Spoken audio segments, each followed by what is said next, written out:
if I tell you this nowadays, you will inshallah conquer the Christians, Europe and America, and you will go to Russia, and you will go to the Kremlin, and inshallah make iftar on the Caesar's table, and you will, what will you say?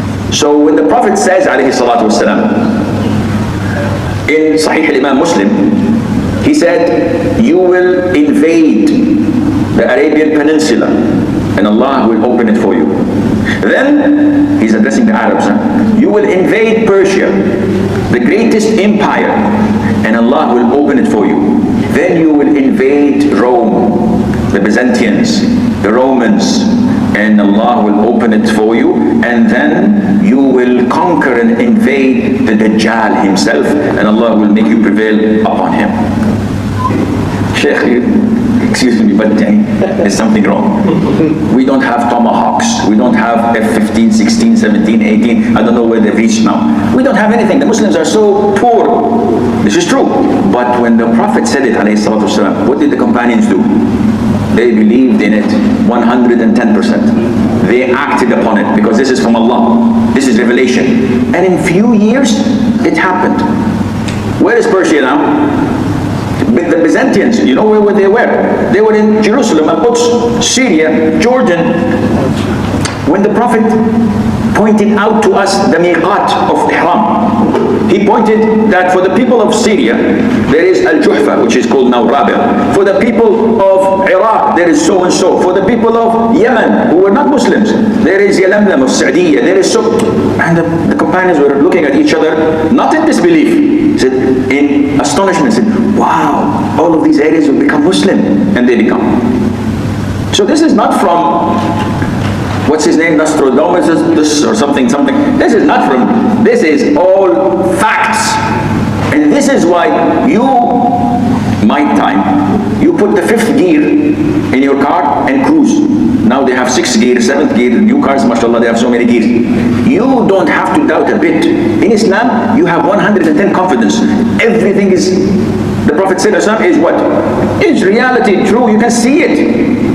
And the kuffar are helpless. We want to cast doubt in the religion of Islam. The Muslims are not leaving us anywhere to doubt. Everything is false proof, alhamdulillah. So the Prophet is giving us glad tidings. Now, this glad tidings is also cascaded when the Prophet told us that we will invade India. The brothers from India, please do not be offended. We're Muslims before we're Indians. The Prophet told us, alayhi salatu wasalam, there will be 2 groups of my ummah whom Allah will protect from hellfire. A group who will conquer India, and a group who will be with Isa ibn Maryam. This is glad tidings from the Prophet to those who conquer India. Now, let's come back to India. Has Islam conquered India? The answer is yes, twice. Once in the time of Muawiyah, may Allah be pleased with him, Ibn Kathir says the Muslims invaded or conquered India in the times of Muawiyah in the year 44 Hijrah. So after Abu Bakr, Umar, Uthman, Ali came Muawiyah, the 5th ruler in Islam. In his time, they conquered India. Ibn Kathir goes on to say, and the honorable great king Mahmud ibn Sabkatikin, the man of Ghuzna, he invaded India in the year 400 Hijrah. So this is the 5th century of Hijrah. We are in the 15th, 10 centuries ago. And he went in, he took prisoners, he took slaves, and he managed to gather a lot of wealth, and he entered a Sumnat. I don't know what that is, temples maybe, I have no idea about this. And he broke the biggest idol that they used to worship. He took the swords that they used to sacrifice and offer, and he went back safe and sound. Now, the Prophet told us that there will come a 3rd conquest, but they are blessed. Where it's going to be, Allah knows. There are so many fabricated hadiths, weak hadiths that support this and put some spices and nutmeg. And we have spoken about this, so we will not go into it because this is not important to us. Not only that, the Prophet ﷺ gave us the glad tidings of conquering Constantinople, known as Constantinople. And this was the capital of the Byzantine Empire of the East. It was conquered once and it will be conquered again. So some scholars say that this is in reference to Istanbul. This Constantinople is Istanbul. Istanbul now is what? Turkey. It's all Muslim. It's under Muslim rule. There will come a time that it will be overtaken by the Christians. So if you have investments there, maybe you should reconsider changing your portfolio. The Prophet says, alayhi salatu wasalam, and this hadith is authentic. The Prophet said to them, it's in Arabic, so I'm going to translate it to you. Have you heard of a city? Part of it is on land and part is in the sea. So the companion said, yes. He's referring to this city. The Prophet said that the hour would not be cold until 70,000 of the sons of Isaac, Ishaq. This is in reference to the Christians and the Jews, because the Muslims are the sons of Ismail. So this is a clear indication that there will be an invasion and there will be war. The 70,000, scholars say that this number is, in Arabic language, in my language, it's used as an exaggeration. So whenever I want to tell you something, oh, I have been to that place a gazillion times. What is a gazillion times, Sheikh? Meaning countless of times. And this is why when the Prophet says, 70,000 of my ummah will enter Jannah without reckoning. Scholars say 70,000 are not mentioned so that 70,001 is not, or 70,000 minus 1. No, this is a sign of exaggeration. And this is why in another hadith, the Prophet says, with each one of them, a 70,000. Wow, this is like having 1,749,900,000. It's a lot of, and this is not sought after. It's not meant as a literal meaning. So a great number of Jews and Christians, mainly Christians, will invade it. So when they go there, there will happen a war. Now the hadith is clear. Some of the scholars said, wait. 70,000 of the sons of Isaac are Muslims. Oh, meaning that they are reverts. And they will invade Constantinople. And they will invade it in a fashion that is unlike our conventional war. The Prophet says, when they come, they will set their camps. They will not fight. They will not throw any arrows. They will say, La ilaha illallah wallahu akbar. These 70,000 would only say, La ilaha illallah wallahu akbar. The Prophet says, one of the sides will fall into the sea of the city. And then they will say for the second time, La ilaha illallah wallahu akbar. The second side would fall into the sea. And the third time, they say, La ilaha illallah wallahu akbar. Allah Azza wa Jal would open the gates and they will invade it without any problem, without any fighting, without any killing.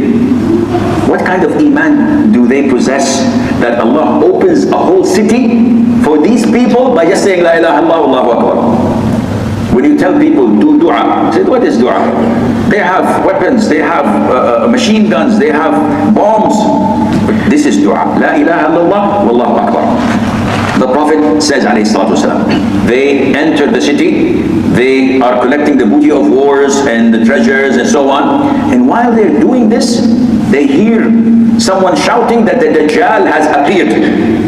So they leave everything and they go trying to find the Dajjal and fight him off. They are warriors. They are army of real, true, believing Muslims. But then they are faced with the Christians, the Rum, who say to the Muslims, because they are mixed Muslims and the 70,000 of the sons of Ishaq, So the Christians say, leave us to fight with our brothers, those who are reverts. Leave us fight with them. The real true Muslims, born Muslims, they would say, of course, this is not accepted. These are our brothers, and we will never leave you to fight them alone. We live together or we die together. This is the bond of Islam. Nowadays, people will say, "Akhi, please, locals here, expats here, you go fight." There is nothing like this in Islam. There's no expats in Islam. You say La ilaha illallah, you come and lead the prayer. Ya akhi, but I'm a Saudi. I'm from Mecca and Medina. I'm the one who's supposed to lead. No. If he recites Quran better, if he's knowledgeable, he's to be respected more. Nationalities are a document. Tear it and throw it away. But Islam is a conviction and belief. So the Prophet says, alayhi salatu wasalam, they refused. And they decide to fight alongside with the reverts, brothers. So they fight. 1/3 of them run away. Allah Azza wa Jal would never repent upon them. Allah deprives them from repentance because they are hypocrites. And the hypocrites are the first to flee and run away. And 1/3 would be martyred at the side of Allah. And the Prophet says they are the best of martyrs at the side of Allah. And the third, they are the one who would conquer Constantinople, and they would never be tried. They would never face fitna. They would never face trial. They were so steadfast on Islam that nothing can harm them at all. This is a glimpse of what will happen in the future. So definitely, without any doubt, there will take place a big battle between the Muslims and the Christians. We will come to mention this later on, inshallah, before talking about the Dajjal. So until now, is it boring? Well, you guys, no need to sleep, bring you a pillow or something. Right. Now, when we talk about Christians, we tend to curse them a lot. Kuffar, may Allah curse them, may Allah destroy them, may Allah do this, do that to them. They might deserve this, but it is wrong to generalize. Oh Allah, destroy all the Christians. Akhi, my mother is a Christian. What are you talking about? So there are Christians who are close to us, who do not show enmity, who do not fight us to get us out of our homes. Allah tells us to be kind to them. But there are those who fight us, plot to destroy us, to divide us. Those we should take them as enemy. This beautiful hadith is not part of the signs of our, but it shows you, because it's in Sahih Muslim, which is the most authentic along with Bukhari. So, Al-Mustawrid Al-Qurashi, may Allah be pleased with him, said in the presence of Amr ibn al-As, both are companions.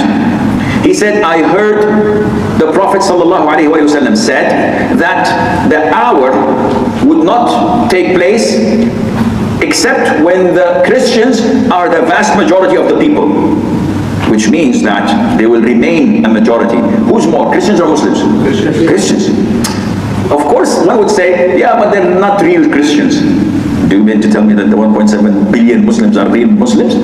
They're not. They're worshipping shrines, they're going to pirs, to Maulana, to so and so. So, but the name, Muslims and Christians. So when he said this, Amr ibn al-As said, if the Prophet said that the day of judgment will not be called until the Christians are the vast majority of people, by Allah, they have 4 characteristics in them that are good. Meaning that they are not in the Muslims. What are they? This is an observation of one of the most intellectual, smart companions of all. Amr ibn al-As was known to be someone who plots, plans, and makes strategies better than anyone else among the companions. So he said, first of all, among the people of earth, they are the first to react and wake up after a calamity. Muslims are, when they're struck by a calamity, until they reconvene and reassemble and meet, it would be 6 months, 1 year, just to meet and to discuss. People are dying. Okay, in November we will meet, inshallah. And after they meet in November, January, maybe we will take a decision. The Christians, they take action what? Immediately. A volcano, an earthquake, a calamity, immediately they immobilize, done. 2, they are among the best to control their emotions when a fitna takes place. So they're not impulsive. They don't take decisions and then think later. You know, they say shoot and then ask questions. No, they wait and they plot and they think and then they take their time. Unlike the Muslims. The Muslims take an impulsive decision and then suffer the consequences for years to come. Thirdly, they, if defeated, they will counterattack. So their warfare is not lose and run away. No, it's going forward and going backwards in a battlefield. And this gives them room to maneuver. Fourthly, Amr ibn As says, and they are the best for a poor and an orphan. You go to the jungles of Africa, you will find a missionary staying there for 27 years on his bike, wearing his shorts and khaki or green suit. His wife is also there, documenting the language of a tribe of 500 people that no one knows their language. They give it alphabets and they document it. And what are they doing? 27 years, you leave all things of enjoyment. You say, yeah, we're feeding the hungry, we're curing their illnesses, we're teaching the children. They have a lot of charity. And Sheikh Abdurrahman Al-Sumit, may Allah have mercy on his soul, one of the great pioneers of Kuwait, told us a lot of what he had seen over there. And Amr ibn As says, and a fifth characteristic that is beautiful, and that is in addition to the other 4, is that they prevent their kings from transgression. The Christians would prevent their rulers from transgressing. They will take him to court. They will impeach him. They will drag him in an investigation if he lied under oath, or if he cheated, or if he did this and that. They have no problem with this. Now, the Prophet, as he gave us, alayhi salatu wasalam, the glad tidings of fighting the Indians, the Christians or the Romans in Constantinople, he also told us that we will fight the Mughals. Of course, this took place when?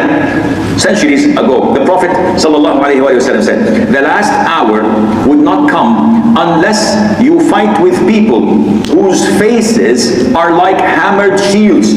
Their faces are like hammered shields. And the last hour would not come until you would fight against those wearing shoes of hair.